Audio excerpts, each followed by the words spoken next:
Wheat Chex, Rice Chex, and good hot Ralston present Space Patrol! High adventure in the wild, vast reaches of space. Missions of daring in the name of interplanetary justice. Travel into the future with Buzz Corry, Commander-in-Chief of the Space Patrol! In today's transcribed adventure, Buzz and Happy are being held in a cave on Pluto by two criminals who plan to dispose of them. Now the Commander and Happy have managed to get to a spaceophone in the cave. All the meters check, Happy. There's nothing wrong with the spaceophone after all. That's great. We can have a whole squadron of Space Patrol ships out here in a few minutes. This is an emergency call from Commander Corry to Pluto City Space Patrol Unit. Send ships to Sector G18. Look for my ship, Terra 5, grounded near a steep bluff. Professor Walker, Cadet Happy, and myself are being held... Norman, use the ray gun quickly! I want to get Corry permanently! We'll return in just a moment with today's Space Patrol adventure, The Prisoners of Pluto. Commander Corry and Cadet Happy have been in Pluto City awaiting the arrival of Professor Malcolm Walker, who is from another city on this outer planet. Deeply concerned over the professor's failure to arrive, Buzz has ordered patrol ships to search the dark, constantly frozen surface of Pluto. Several hours later, Buzz and Happy join in the search, scanning rocky crags and valleys of frozen air with infrared probe rays from their ship Terra 5. Finally, Buzz sees the wreckage of a small lab ship at the base of a long slope. Now, in their spacesuits, Buzz and Happy are climbing the slope in order to investigate the wreckage. The ship doesn't look too badly damaged, Commander. Even a tiny hole in the hull would be serious damage here on Pluto, Happy. Unless Professor Walker managed to get into a spacesuit, the intense cold and lack of air would finish him in a few seconds. There doesn't seem to be any sign of life, sir. I don't see any lights in the ship. Let's get the hatch open. Focus your atomo light over here, Hap. Yes, Commander. I'll go in first, Happy. Be ready to open that first aid kit. If the professor's still alive, we'll have to work fast. It's ready, sir. Secure the outer hatch. Hatch secured, sir.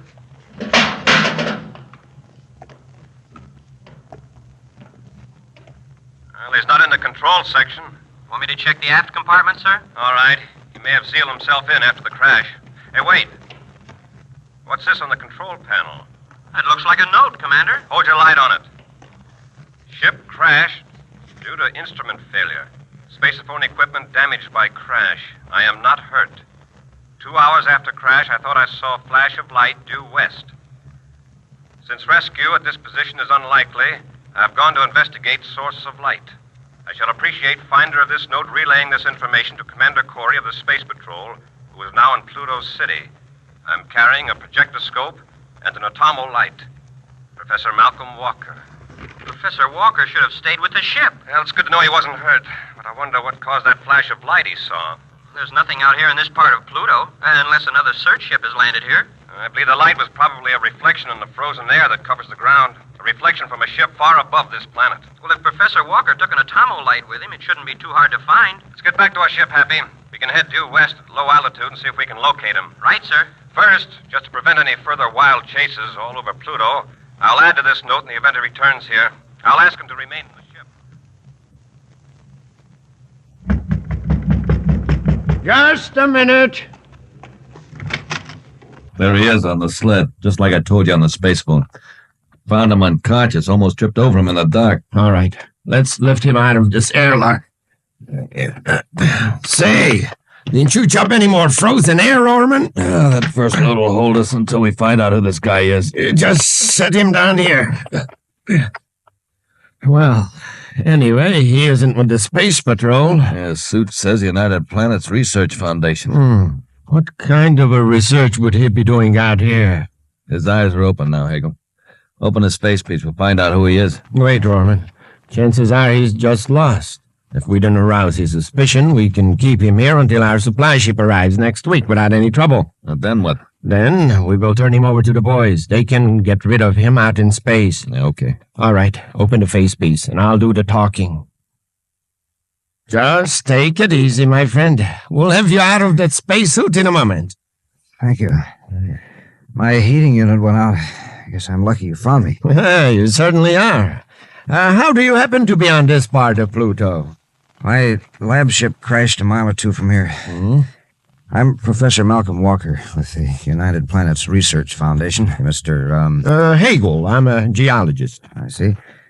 I wonder if you would let me use your spaceophone to contact a friend of mine in Pluto City. He's probably worried about me. Well, as a matter of fact, we're having a little trouble with our spaceophone transmitter. As soon as my partner can repair it, we'll be glad to let you send a message. Thank you. Of course, it may take several days. Several days? Yes, you see, we don't have much spare equipment here, but our regular supply and relief ship should be here in about a week. You will be able to go back with them. Oh, it's rather inconvenient and but what am I complaining about? Here I am, recently saved from certain death, and I'm fretting about spending a few days in a warm cave with congenial companions. I understand exactly how you feel. Oh, by the way, was my projectoscope signal light on when you found me? Signal light? No, just the regular Atomo light, and it was turned on. Oh, good. And there may be a chance that a search ship will see the other light. I remember dropping it just before I collapsed. I'm afraid I was so numb with cold that I don't remember exactly. You had a signal light? Yes, as I said. I see. Professor, if you'll come with me, I'll get you something to eat. I'm sure you must be quite hungry after the ordeal you had. If you just go into the next room and make yourself comfortable. Right through the door. I'll be right in. Thank you, Mr. Hagel. I'm most grateful. Oh, you're entirely welcome. Oh, Rorman, could I speak to you for a moment? Yeah, Hagel, what is it? Well, I'm afraid you'll have to go out again and get some more air, after all. Go out there again. Yes, please. The old fool has dropped the signal light. You will have to find it before a search ship spots it. Now get going. A signal light, that's all we need. Yeah, hurry. I'll prepare a snack for our guest.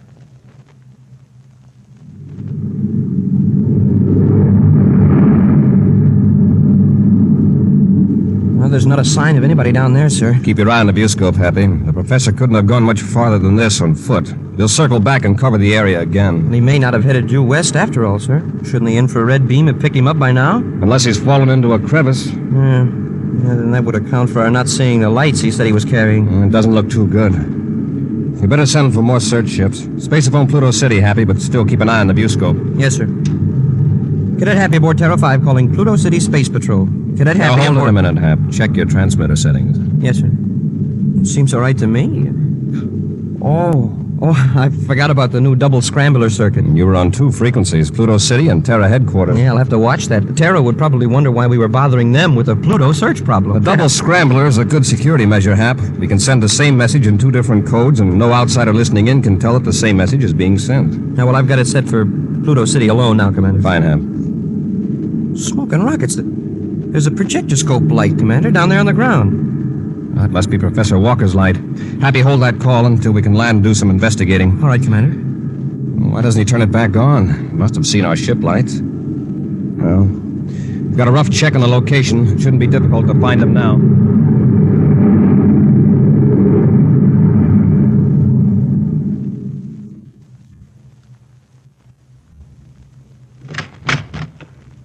Well, that didn't take you long. Any luck, Rorman? Where's the professor? He's in the next room eating. I found the light. It had fallen into a narrow fissure in the rocks. Was it on? Yeah, it's pointing downward. I doubt if it could have been seen from his ship. Certainly had a close call at that. What do you mean? Just as I was picking up the light, I caught a glimpse of a spaceship's light over to the north. Quickly shut off the light. You certain they didn't see the light? I'm almost certain. They'd have had to be looking right at it. Anyway, they wouldn't see anything out there now, even with their brightest Atomo search beams on. You're right. They never see the airlock opening unless they landed and stood right in front of it. That was a delicious supper, gentlemen. Thank you very much. Oh, you're quite welcome, Professor. Now, if you'll come with me, I'll show you your...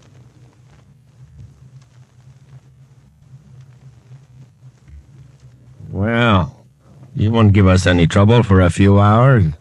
You asleep? Yeah, dropped off the moment he laid down. Look, Hagel, why can't we get the supply ship here quicker?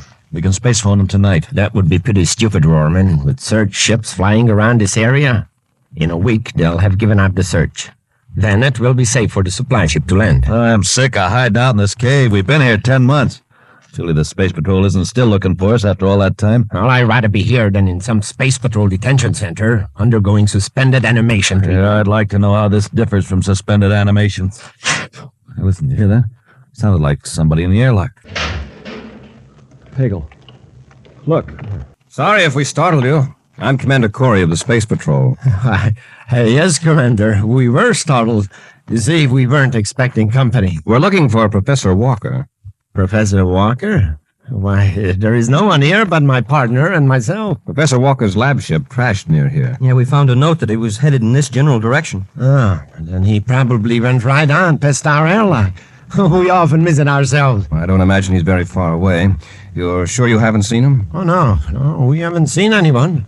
Have we, Mr. Evans? No, of course not. Well, in case you hear anything about him, would you please notify the United Planets Research Foundation? The United Planets Research Foundation? I see. If you forget the name, you'll find it engraved on this projectoscope you have here on the table. Projectoscope? This one, Mr. Hagel. Hagel? I don't believe I told you my name. You didn't.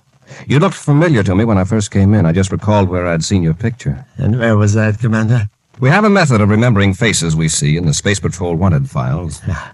I don't believe I understand. Well, it's very simple, but I'm not going to explain it now. If Professor Walker isn't here and you haven't seen him, how do you happen to have his projectoscope? Rorman, get them!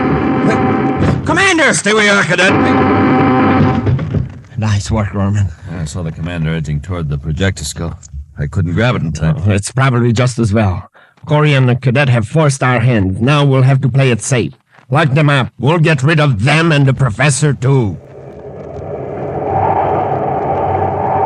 We'll be back with Space Patrol in just a moment. Buzz Corry and Cadet Happy have been led to a secret cave on the dark, frozen planet Jupiter by a projectoscope signal lamp dropped by Professor Walker when he collapsed in his spacesuit near the cave airlock. Confronted by the commander, the two criminals, Hagel and Rorman, first denied they had seen the professor. But when Buzz discovered the professor's telltale projectoscope, the two fugitives rendered Buzz and Happy helpless with a paralyzer ray gun. Now, still under the effect of the paralyzer rays, Buzz and Happy have been carried to a cave room next to the one in which Professor Walker lies sleeping. Okay, come on, let's get going. Paralyzer's ray ought to hold them for another half hour. That'll be plenty of time. Did you hear that, Happy? Yes, Commander. Try moving your arms and legs. I've already tried, sir. And the paralyzer ray seems to have worn off. Good. Our spacesuits protected us from the full effect. Let's try to locate a spaceophone and alert Pluto City. How about the spacephones in our spacesuits? Remember, we're inside a cave, and a long distance from Pluto City. The signal won't carry. No, that's right, sir. Well, Hagel must have a spaceophone in here. We'll search the cave first and find Professor Walker. Then we'll see what we can do about a spaceophone.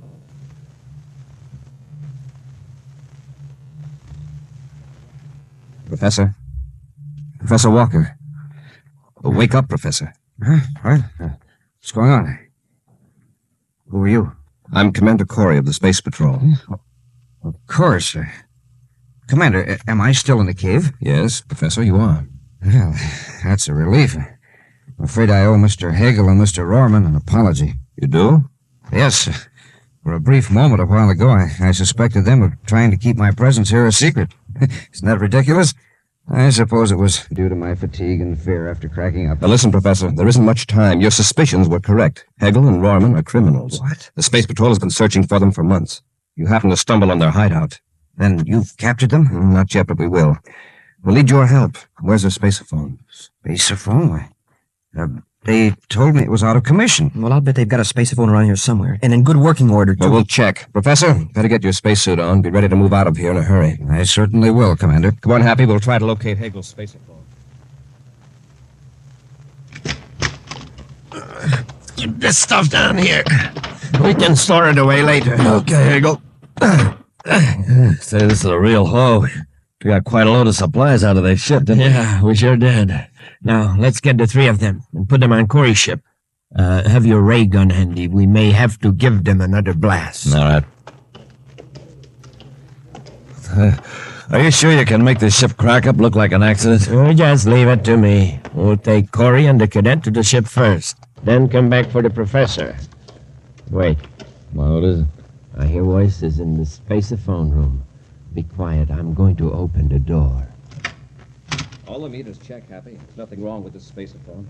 Great. We can have a whole squadron of Space Patrol ships out here in no time. Well, here we go. Emergency from Commander Corry to Pluto City Space Patrol. Send a patrol unit to Sector G18. Look for my ship, Terra 5, grounded near Steep Bluff. Professor Walker, Cadet Happy, and myself are being held captive. Norman, blast them with the ray gun, quickly! That takes care of them. Switch off the spaceophone. We got to get them to the ship in a hurry now. Space Patrol, Pluto City, calling Commander Corry. Message. Hegel, they heard you. We have established a fix on your location in Sector G18. Rescue ships will be dispatched immediately. Space Patrol Unit, Pluto City out. Confound it. Hegel, what are we going to do now? We can't wreck Corey's ship. Those rescue ships would eventually locate the cave. How can we contact Jackson and Trask? Maybe they can get here before the Space Patrol arrives. We can do better than that. We can get away from here in Corey's ship. Yeah, but who's going to pilot it?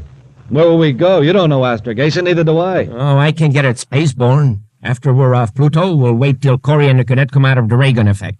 Then we'll force them to take over and take us to Mars. Yeah, but what about the professor? If we take Corry, we'll have to take Walker, too. He'll be a good protection for us in case we're intercepted before Corry revives. All right. Let's get him into Corey's ship. Won't take long for the patrol ships to get here. We'd better be gone when they do it.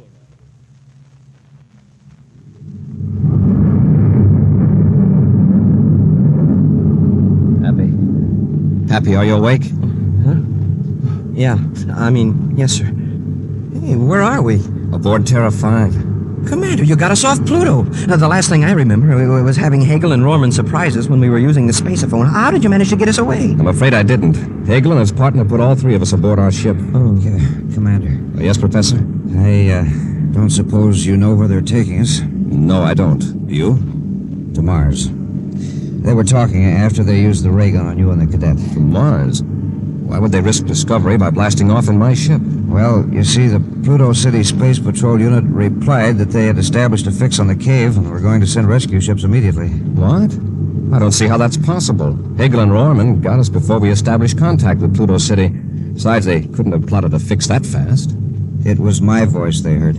Your voice, Professor? Yes, I saw them watching you, and I knew they'd never let you complete the call, so I used the transmitter in my spacesuit to make them think you'd succeeded.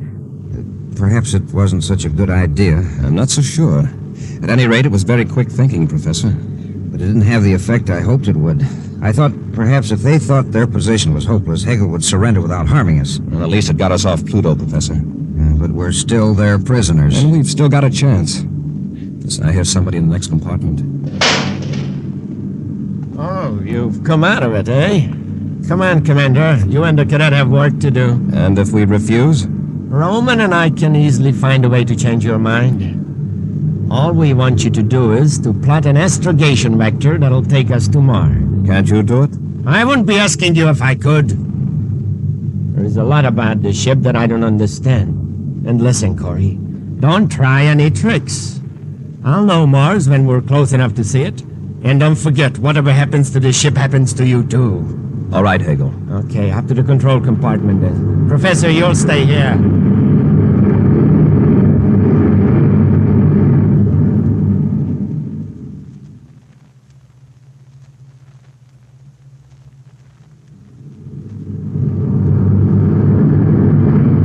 All right, Hegel, there you are. We're on automatic control now. We ought to reach Mars at about 2300 Universal Star Time. And you swear that the vector you set keeps us off the regular space lanes? I said it did, didn't I? I'm going to watch that view scope, Corry. And if another ship appears following us, you'll regret it. Well, can we help it if somebody sees us accidentally? It'll be up to both of you to avoid that accident. Yeah. Now look, Corry. I want my men to meet us on the Martian plane and pick us up there. Turn on that spaceophone so that I can contact them. There's no tricks on this either. I don't know how this thing works, but I do know when the scrambler circle is set to the right combination. And which one is that? Scrambler code 31567. Now set it. All right. That's it. Now cut on the transmitter. This is Hegel calling Jet Trask at Saturn City. Eagle calling jet Trask at Saturn City. I hope he and Jackson are near the receiver. Eagle spaceborne out of Pluto calling jet Trask at Saturn City. Maybe Corey's trying something funny. Spacephone's on, don't worry. Eagle to Trask. Trask here. Go ahead, boss. Trask, listen carefully. I got a job for you. How did you get off Pluto? I thought Just listen. I want you to take a ship and meet me on the Martian plane, Sector 5G. We'll be there at about 2300 Universal Star Time. Got it. I'll be there. I'll be aboard Commander Corry's space battle cruiser, the Terra 5. You'll be what? Hey, listen, are you making a deal with Corry? Don't be a fool, Trask. If I were double-crossing you, would I use Corry's ship? I've got Corry and his cadet and Professor Walker here at the ray gun point. Okay, Hagel. I'll pick you up at Sector 5G Martian plane at 2300 hours Universal Star Time. All right, Trask. Hagel out. Cut it off, Corry. Roman, take Corry and the cadet back to the compartment. We'll bring them out again when it's time to land on Mars.